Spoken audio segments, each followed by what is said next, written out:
I used to be a college leader at Florida A&M University when I was a part of the Young Democrats there, or the college Dems there on campus. Because I was a student athlete, I guess from the size of me, I guess you can tell I didn't play badminton, but I did play. I was a Florida A&M football scholarship, and because of the activities around football, I could not become a part of the Student Senate or anything like that, or Student Government Association. But I was very active through the college Dems. And when you get the opportunity to run for the Senate, like I am doing right now, what I'm doing right now, and become the Democratic nominee, you want to remember what you felt as a student and the kind of attention and motivation that you hope that candidates would do at that particular time. I am carrying that out. I picked FIU to be within the first two. I was at Florida Memorial last night. I'm here at FIU today. I will go up to FAU after I leave here, and then we'll continue to go down the Yellow Brick Road. I'm the candidate that from the beginning, I started out, I qualified by petition through signatures. Some of you participated in that activity as registered voters. First time in the history of the state that that has ever happened. I have also worked very hard to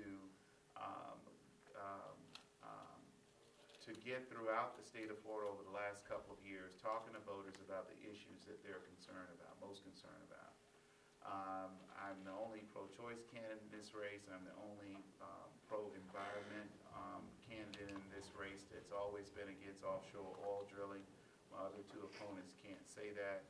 I'm the only person that fought George W. Bush and others when they wanted to privatize Social Security. We worked very hard on that because it would have had a huge effect on not only the Social Security Trust Fund, but also those that were counting on a retirement. You can only imagine what would have happened in September of '08 if folks had private accounts and saying, well, let's go out on Wall Street and invest it by ourselves versus putting into Social Security so it'll be there when you need it most. I'm the only candidate that has actually stood up for the middle class as it relates to the tax policies that we're facing right now. I think it's very, very important to note that there are super majority of Americans that are part of the middle class. And when we start talking about deficit reduction, we start talking about freedom, we have to look at it from the standpoint of good tax policy that will lead us into the right direction. Under the present tax code that we're living under now, those that make over $250,000 a year in households received a tax cut that no one talked about 8 years ago. They talked about tax cut for the middle class, but they didn't say, hey, I'm running to give the super wealthy and billionaires and millionaires a tax cut. Because of the surplus at the time that the tax cut started, some folks argued, well, it's just temporary and it will just be there for a little while and it will create jobs.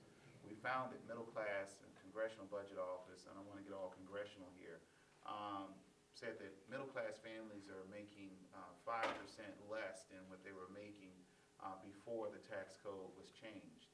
And the trade-off, if we were to continue and extend those tax cuts for the super wealthy, the middle class families would pay $6,000 a year to pay for that tax cut, and that's prior to the financing charge from China. Once we borrow that money, that's a public policy debate that's taking place in this campaign, and I'm the only candidate that's willing to talk about the outcome measures if we were to extend that tax cut for the middle class. And a lot of folks are paying very close attention to that issue. Last point, I have always been in a more democracy action kind of mode during my elected service. I've served in the state legislature, both House and Senate, and I've served in Congress over the last 8 years. And out of the frustration of seeing a number of public policy efforts, well, put it this, seeing a number of bills fail in the United States Senate because of inaction, built a great deal of frustration with me. My question, honestly, is for the people who can't vote, like the K through 12. Florida is the lowest in lowest in the state, in the United States in education. K through 12.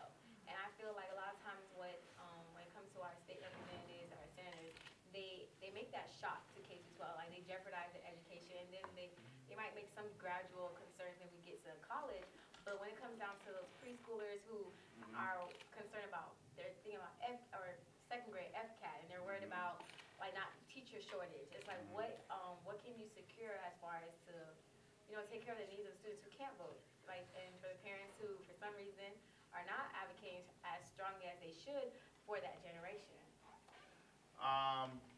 It's going to take us. I mean, we're the leaders to provide voice. And let's say, for instance, the most recent ballot. You talk about those who cannot vote. And I'll go back to answering your question in the last part of my response to that. The DREAM Act, for instance. We just went through a major debate on the DREAM Act. And, of course, Governor Chris said that he supported the DREAM Act. Speaker Rubio said that he supported the DREAM Act, but he didn't like the way that it was being run. He said it was a political ploy, and it was something that, amnesty, and if anyone understands what the DREAM Act is all about, it's about either being a part of this educational experience here at FIU or an institution like it, or serving your country in the military. That's not amnesty.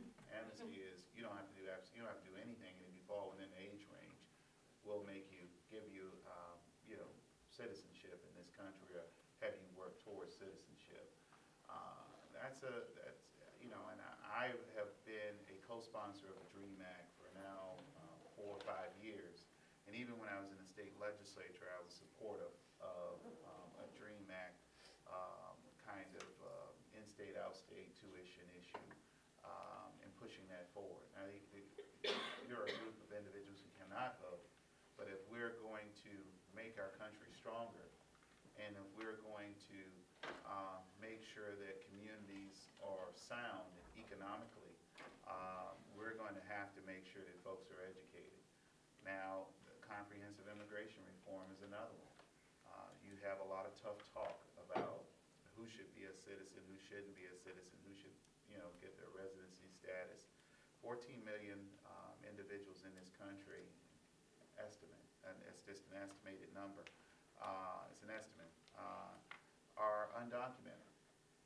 Thinking that 14 million people are going to leave the country to then reapply, or thinking that 14 million people, that law enforcement will be able to go after 14 million people is not a solution to a problem. Comprehensive immigration reform will protect our borders, will allow us to do some of the things that we must do, and a comprehensive approach towards making sure that folks work towards their residency, eventually their citizenship, paying taxes, doing all of the things that we do every day. I think it's very, very important, but also it will go after those employers that hire undocumented workers, that are keeping the U.S. worker and the resident who follow the rules home. We look at our very young children, K through 8 or K through, just all the way up to the voting age. It's up to us to stand for them. I think that when we look at public education, I am the person that worked very hard to reduce class size in this state. I've always been a proponent of good public education, proponent of FIU, proponent of a number of other institutions of higher learning. Look at Peter. Peter's connecting. Look at this. This is a Gator Nation. There you go.